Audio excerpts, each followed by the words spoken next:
সব মিলিয়ে একটা হেনস্থার পরিস্থিতি, সব মিলিয়ে একটা অনিশ্চিত পরিস্থিতি, আতঙ্কের পরিস্থিতির সৃষ্টি হয়েছিল এই পরিযায়ীদের জন্য। তখনই তো সরকার বলেছিল যদি ফিরে আসে সরকার পাশে দাঁড়াবে। পাশে দাঁড়ানো মানে কি সেটা বুঝতে পারলাম। পাশে দাঁড়ানোর মানে একদম প্রতিশ্রুতিবদ্ধ হওয়া, সরকারি ঘোষণা।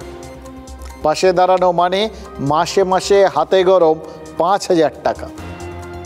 মানে বাংলায় ফিরে এসে কাজ পাওয়ার গ্যারান্টি তো নেই, কিন্তু খয়রাতির গ্যারান্টি সরকার ঘোষণা করে দিয়েছে।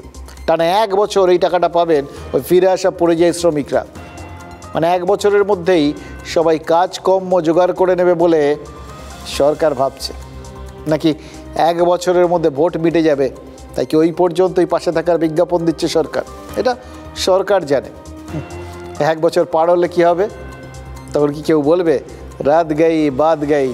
না, এখন তো আবার হিন্দিতে বলা যাবে না, বাংলা সম্পর্কে বলতে গেলে বাংলায় বলতে হবে। তখন বলবেন হয়তো নোটা গাছটি মুড়লো।